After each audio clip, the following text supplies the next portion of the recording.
လာမယ့်နှစ်2026မှာကိုဖြစ်ချင်တဲ့ရည်မှန်းချက်တွေကိုပြောပြလိုက်တာနဲ့ကိုလောက်ရမယ့် plan တွေကိုတည်ဆောက်အောင်မဲ့အလေးအကျင့်တွေကိုပါတစ်နှစ်စာလုံးပြည့်စုံ idea ချပေးတဲ့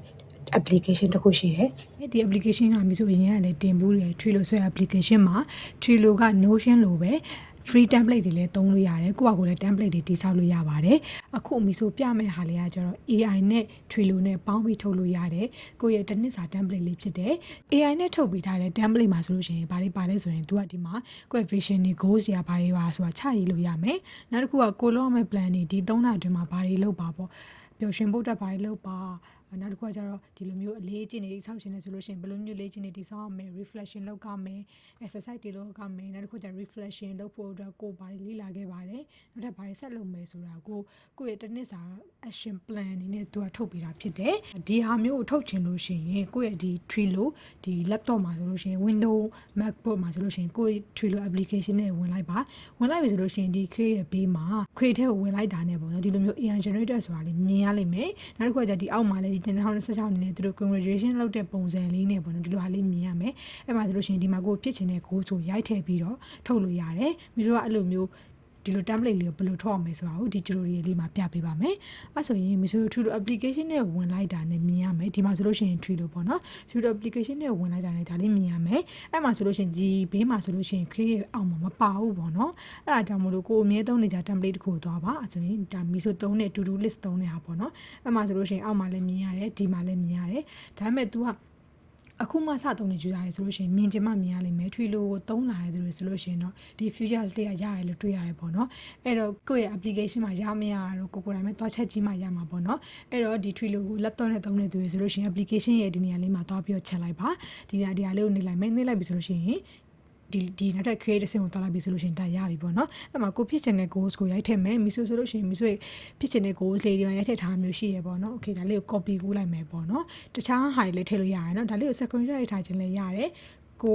ဒီလိုမျိုး template လေးထုတ်မယ်ဆိုလို့ရှိရင်ဒီဟာလေးနဲ့ထုတ်လို့ရပါတယ်အဲ့ဆိုရင်မီဆို copy ယူလာတဲ့ဟာလေးပေါ့ဒီမှာဆိုလို့ရှိရင် personal growth လုပ်ချင်တယ်နောက်တစ်ခါငွေကြေးရလဲ financially freedom ဖြစ်ချင်တယ်နောက်တစ်ခါပျော်ရွှင်မှုကိုလည်းချချင်တယ်ပေါ့နော်အဲ့တော့create ဆိုပြီးတော့နေလိုက်မယ်ကိုဖြစ်ချင်တဲ့ goals လေးကိုပဲသူ့ကိုရိုက်ထည့်လိုက်ဒီမှာသူ့ဘာသူ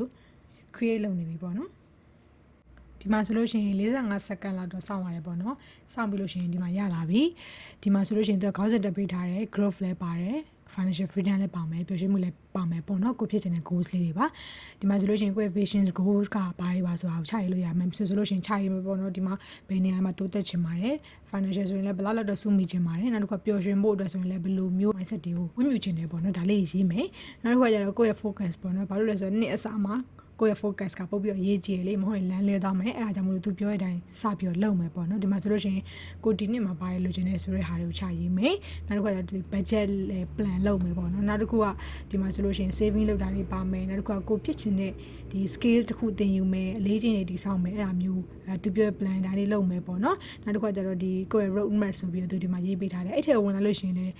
းအပီးအစီအကုန်လုပ်ပေးထားဒီမှာဆိုလို့ရှိရင် description ရေးပေးထားတယ် April June ဒါဘာတွေလောက်ရမယ် October ဘာတွေလောက်ရမယ်ဆိုတာကိုရေးပေးထားတယ်ဒီအပေါ်ကတစ်ခုလည်းမဟုတ်ဘူးเนาะဒီထဲမှာဝင်ကြည့်လိုက်လို့ရှိရင်အကုန်လုံးရေးပေးထားတယ်ကိုဘာမှတော့ plan ဆွဲစရာမလိုဘူးတော်တော်လေးကို system တော်တော်ကြတဲ့ဟာပါဒီမှာဆိုလို့ရှိရင် habit ပေါ့နော်တိဆောက်မယ်အလေးချင်းတွေတိဆောက်မယ်ဆိုရင်သူကဘာတွေရေးပေးထားသလဲပေါ့နော်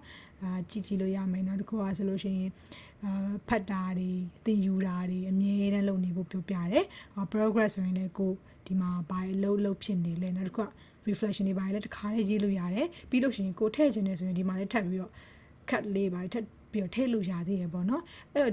ဒီလိုမျိုး template လေးတစ်ခုတည်းကင်ထားပြီဆိုလို့ရှိရင်တစ်နှစ်ပတ်လုံးကိုယ့်ရဲ့လမ်းကြောင်းပေါ်လေးရောက်မယ်ကိုဖြစ်ချင်တဲ့ goals တွေလည်းရနိုင်မှာဖြစ်တယ်ပေါ့နော်အဲ့တော့ဒီဟာလေးကိုကိုယ့်ရဲ့ laptop မှာသုံးလို့ရမြဒီနေရာလေးမှာသွားပြီးတော့စစ်ကြည့်ပါ create ဆိုတဲ့နေရာလေးမှာဒီတိုင်းလေးတွေ့ရဆိုရင်တော့သုံးလို့ရတယ်ပေါ့နော်ပြီးဆိုမှသုံးလို့ရလို့ပြီးဆိုတော့ဒီ tutorial လေးကိုလုပ်ပေးလိုက်တာဖြစ်ပါတယ်တကယ်လို့ကိုမတုံးလို့မရဘူးဆိုရင်လည်းဒီလိုမျိုးကိုဘာကို customize လုပ်ပြီးတော့ဒီလိုမျိုး board လေးကိုတိစောက်ချင်တယ်ဆိုလို့ရှိရင်ဒီ Trello application နဲ့မှာတွားပြီးတော့တိစောက်လို့ရပါတယ်အားလုံးပဲဒီ new year အတွက်မိဆိုနောက်ထပ် page မှာတင်ခြင်းတဲ့ content လေးတွေလည်းအများကြီးရှိပါသေးတယ်အဲ့တော့နောက်ထပ်ဒီလိုမျိုးအသုံးဝင်တဲ့ content တွေကိုမိဆိုရဲ့ page မှာတင်ပေးမှာမို့လို့ page ကိုလာကြည့်လို့ရပါတယ်လို့အားလုံးပဲသက်သာပါ